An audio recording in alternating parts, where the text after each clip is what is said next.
Now to introduce our final speaker, I'll turn the stage over to Dave.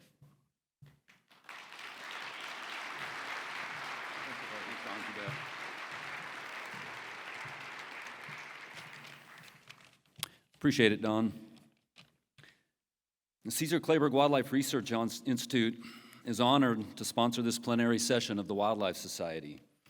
Science is central to our mission, and especially applied science that results in knowledge that managers and policymakers can use to support conservation.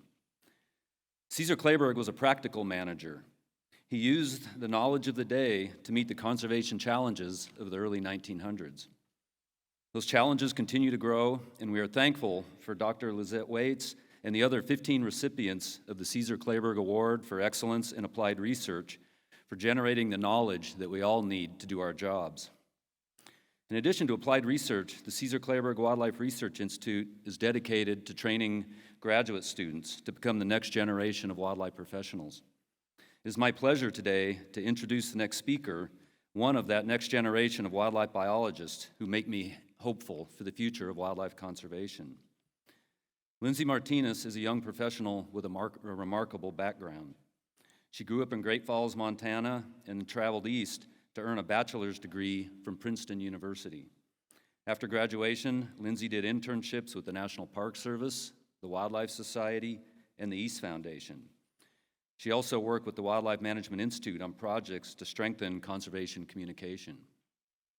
Lindsay has worked hard to communicate what she has learned through her education and internships. She published peer-reviewed papers as an undergraduate and has written 3 articles in the Wildlife Professional from her internship experiences. Lindsay recently completed her Master's of Science at Texas A&M University, studying the scientific and socio-political planning for the reintroduction of an additional ocelot population in Texas. Her graduate work was supported by the Wildlife Society's Ronald F. Libisky Graduate Fellowship in Wildlife Policy. In fact, Lindsay was the first recipient of this prestigious fellowship, which was awarded last year at the Wildlife Society meeting in Spokane. Lindsay is a research program coordinator for the East Foundation.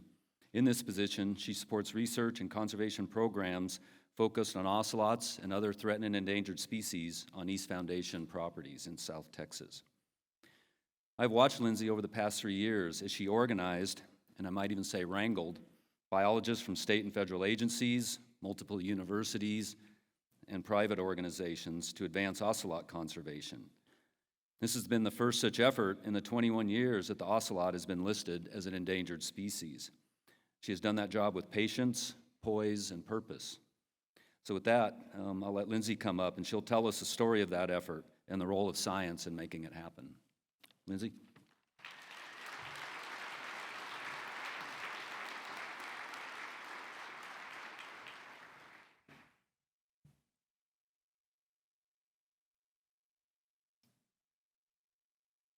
Well, thank you so much to Dr. Hewitt for introducing me, and I'd like to introduce everybody to the ocelot.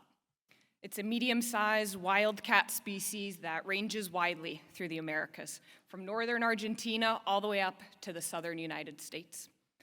And the ocelot as a species is actually considered of least concern for extinction range-wide. But in several of its range countries, ocelots are considered threatened or endangered. And that includes in the United States, where ocelots have been listed as an endangered species since 1982. And my question is this: how could the ocelot, which is a charismatic cat species that's small and shy enough to not cause any conflict with humans or livestock, how could it not be recovered after over 40 years of protection from the Endangered Species Act? Well, it turns out that ocelots have proved a bit of a difficult conservation challenge. But it's a challenge that a group of partners are working to overcome right now. And they're doing it by producing quality science and then communicating the findings of that science to drive policy, earn support from important stakeholders, and engage the public too. So I'm looking forward to telling this story about how science, communications, partnerships, and policy are all coming together to advance conservation for this endangered cat.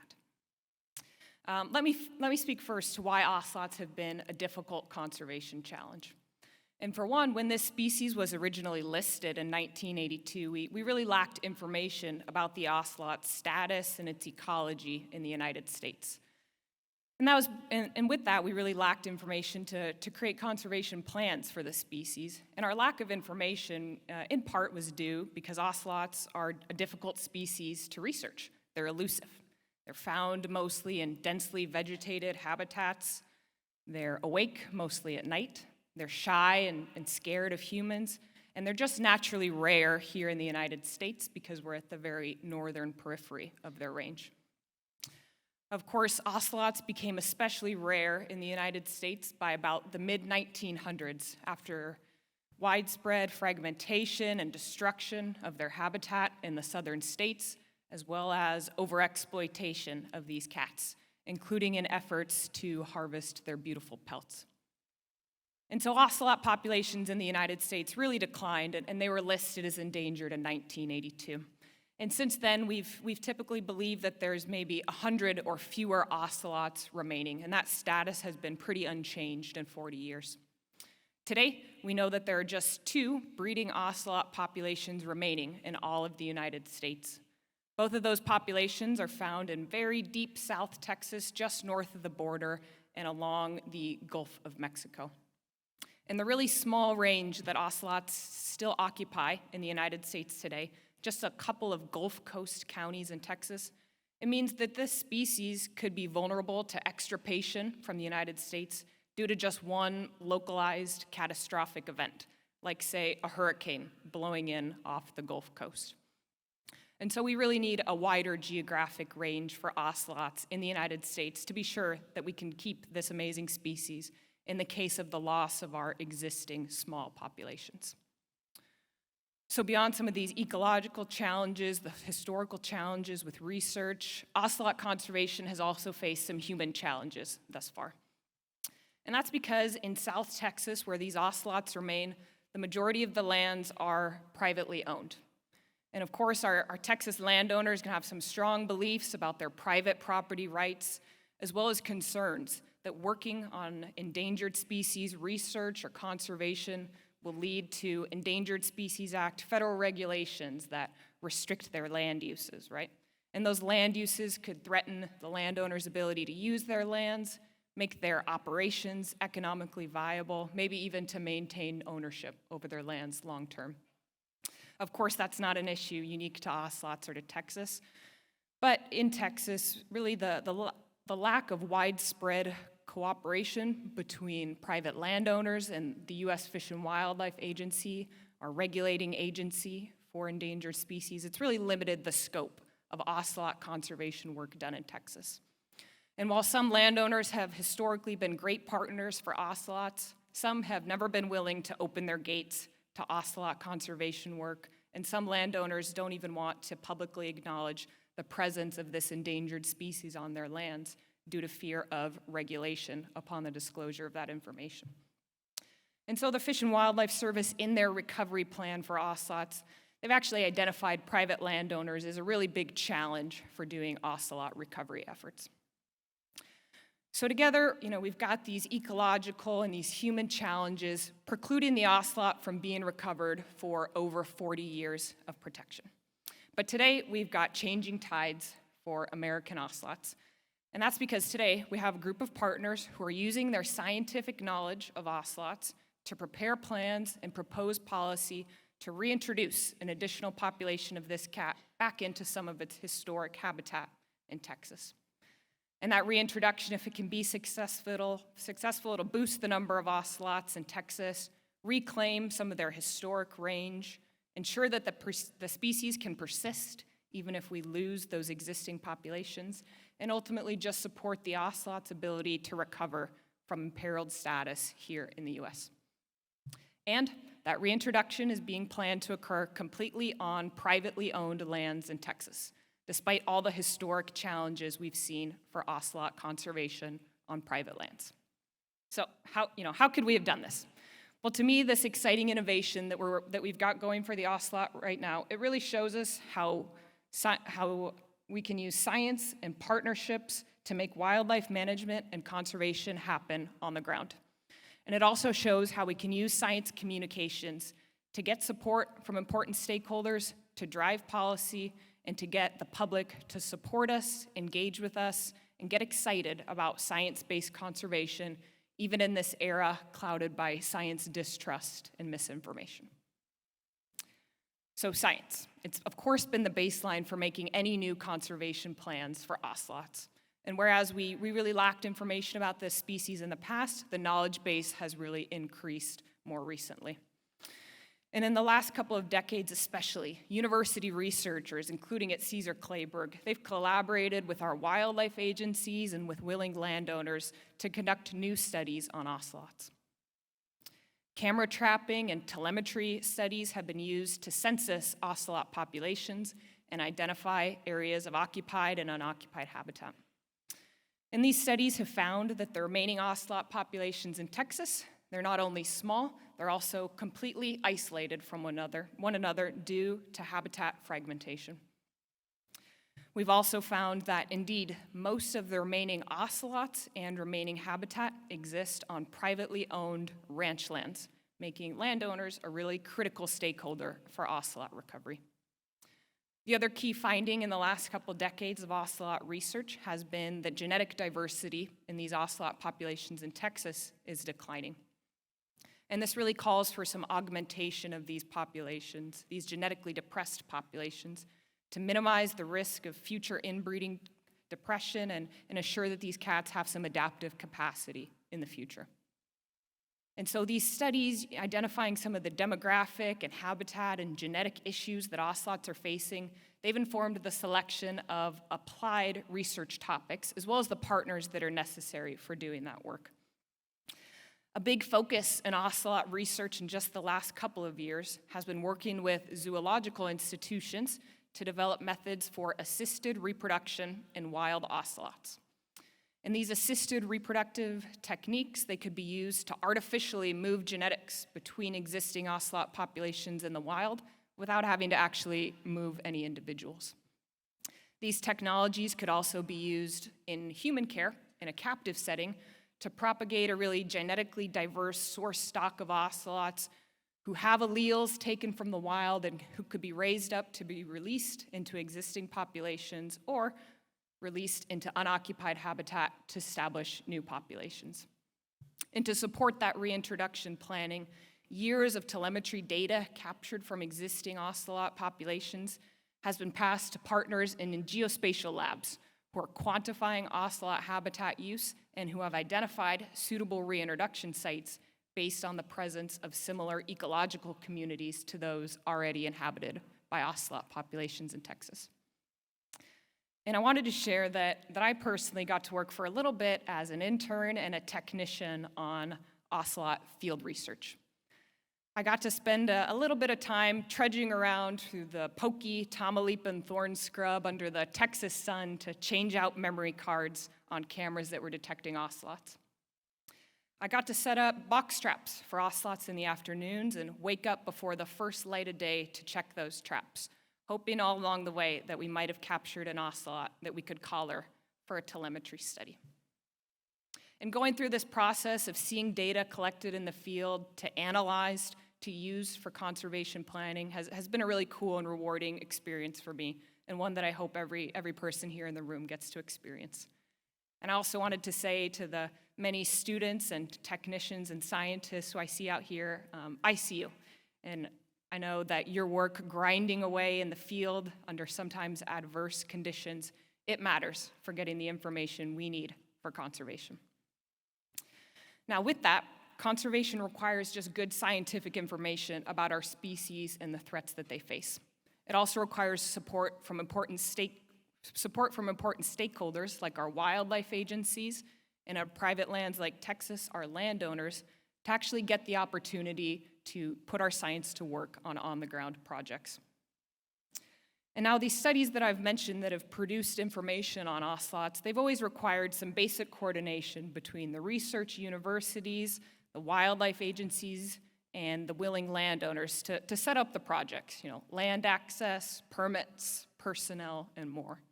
And I think historically, landowners and the Fish and Wildlife Service were able to tolerate each other sometimes to make research projects happen. But these sides weren't really on the same page for conservation. The Fish and Wildlife Service focusing on ocelot conservation on protected public lands, and landowners concerned about avoiding any Endangered Species Act issues while still being good stewards of their lands and the ocelots present there, although maybe not necessarily pushing recovery forward. And I think that the disconnect between landowners and the Fish and Wildlife Service for ocelot conservation efforts, it really only ever changed thanks to communication efforts coming out of some of these scientific research studies on ocelot populations. And university researchers, they really committed to telling and retelling the story about ocelots' needs for recovery in the United States. And those include mixing genetics between the existing populations, establishing a new population to reclaim historic habitat and spread out extinction risk, and finding ways to make all of this possible on private lands where the cats and the habitat actually exist in Texas. And to me, ocelot researchers' commitment to telling and retelling this story for really 15 plus years through every communication opportunity, publications in journals, presentations at a conference like this, media engagements, public education programs, they really made it clear what the path forward to ocelot recovery required. And I think the Fish and Wildlife Service, of course, saw that it had to work more cooperatively, more deliberately with private landowners on ocelot recovery. And landowners had to see they have a role not just in maintaining current populations, but actually a huge responsibility for moving ocelot recovery forward on private lands in Texas. And so really after over a decade of this story being told, finally in 2021, we had landowners and the Fish and Wildlife Service really come together, and not just to talk about research project permitting, but to talk about how they're both working to protect this amazing species, but in mostly separate efforts. And they found that amongst the many different things they do for ocelots, for wildlife, and for habitat, one goal they could really both get behind and work on together would be supporting recovery by establishing a new population of ocelots, using the reintroduction process to find ways to support the existing populations, and developing mechanisms to address the concerns of the private landowners whose lands will make recovery possible. And so aligning the Fish and Wildlife Service and landowners on this goal has really taken some of those old research connections they had between them and transformed this into a conservation planning partnership that's got much more trust between the partners, deeper communication, as well as a wider range of other involved organizations who are helping expand the capacity and the expertise of this effort to plan ocelot reintroduction. And so during the planning process, we've had in the field personnel and top leadership representatives from headquarters offices meeting together, not just to talk permitting, but to talk actual steps for implementing ocelot conservation efforts on private lands in Texas. And in early 2023, this growing relationship even led to local and regional leadership from the Fish and Wildlife Service visiting Texas to tour private lands important for ocelot conservation and to meet university and landowner personnel who are working on ocelots. And what you see here, I think this gathering might not have been believed possible in the ocelot world even a decade ago. And the image you see here is just a testament, I think, to the growing trust and partnership between landowners and the Fish and Wildlife Service that's going to move ocelot recovery forward and that's providing a model for working together on threatened and endangered species conservation and research on privately owned lands. One really milestone achievement coming out of this partnership has been the development of a proposed programmatic safe harbor agreement that's going to open the door for ocelot reintroduction onto private lands where there's suitable habitat but no ocelots. And this agreement is going to provide assurances to private landowners that they will not receive restrictions on their normal, ongoing land uses, such as cattle ranching, that we already know are compatible with ocelot conservation in Texas.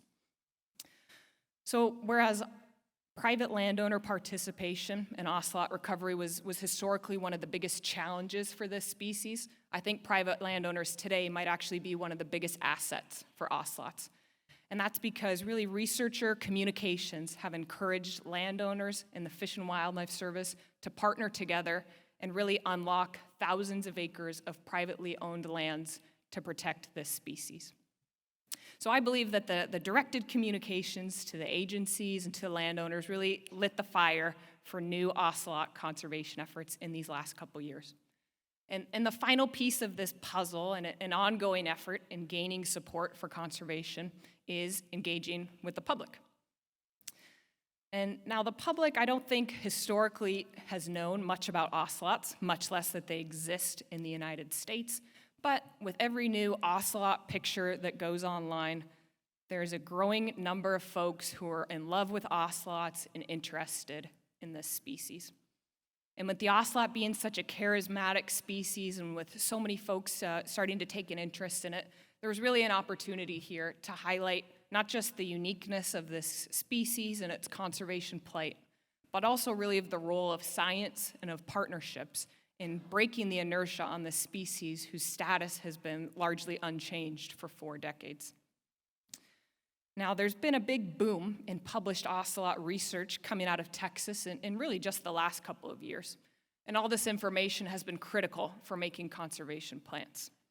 However, I think that scientific publications, agency and organizational documents, they're hard for the public to find, may be costly for them to access, and maybe just not the best way to communicate with a public that's not familiar with formal science, maybe a little distrustful of it, and ultimately just need some more digestible information if they're to get even more excited about these species that they already love. And so the Ocelot Reintroduction Planning Partners actually established early on in their process a public website called recovertexasocelots.org to be able to provide accurate information about this species and about the reintroduction planning. The content on this website was written specifically for an audience that doesn't have a lot of background knowledge of ocelots, but they have an interest in them, and they made their way to the website. The site also put a focus on speaking to private landowner interests to really proactively communicate this project's focus on developing conservation solutions that can work on private lands. And as the planning process has progressed, partners have released out information from this website, such as our friends at Texas Parks and Wildlife on Facebook. And these releases are typically met with a lot of excitement from the public. And to me, during this long and sometimes challenging process of planning a big conservation effort, the positivity and the excitement from the public, even if it's just some words on a screen from people I don't know, I think it can be really inspiring and motivating and a reason why we do this work at all. Outside of the partners' own communications, they'll also engage thoughtfully with the media to take advantage of the opportunities that those folks provide. Partners will work with interested writers and reporters to help them develop accurate and meaningful stories that really communicate some of the key values of these ocelot partners. And those include always being guided by a vision to support ocelot recovery, of using science to create conservation plans, and of working with a variety of partners, including landowners, to protect this amazing species. Now, perhaps most important of all in ocelot communication efforts, partners have teamed up with filmmakers. And new short and feature-length films created in just the last couple of years have brought ocelots to big and small screens across Texas and across the United States. Filmmakers were given access to the heart of ocelot habitat on private lands in Texas to allow audiences to meet some amazing individual cats and see how they make their livings. Filmmakers also captured ocelot field research efforts like capturing and collaring cats to show what this research looks like and why it matters for getting the information we need to protect the species. And the filmmakers haven't just shown cute ocelot videos and exciting moments from the field. They've also documented what it looks like for working ranches to also support ocelots, and they've interviewed conservation practitioners to give them the platform to this story I've been telling today about how important it's been to grow our scientific knowledge of ocelots and how this scientific process has led to a multi-partner collaboration to plan ocelot conservation on private lands that double as both working cattle ranches producing our food and endangered species habitat. And so since these films and the partners' own communications have been out, we've received inquiries from the public about how they can support ocelot conservation. And some of those have been turned into real opportunities to connect with financial supporters, for example, who are helping provide some of the resources to make ocelot conservation happen on the ground and in the field. And so I recognize that not every wildlifer here is going to get the chance to make a series of films about their species or online channels to connect with the public. I do hope, though, that every person here is prepared to tell the story of their research and what its implications are for making gains in wildlife management and conservation. And I hope that folks do feel compelled to tell their stories to the stakeholders who matter and to the public as well. And so I'll end with this. I've always had a dream to support wildlife conservation. And like all of you, I've learned that our beloved species, whether they're the abundant ones we harvest, the ones who are keeping our ecosystems intact, or the imperiled ones that we want to keep around for future generations, they need good science to show us how to effectively protect and manage them and their habitat.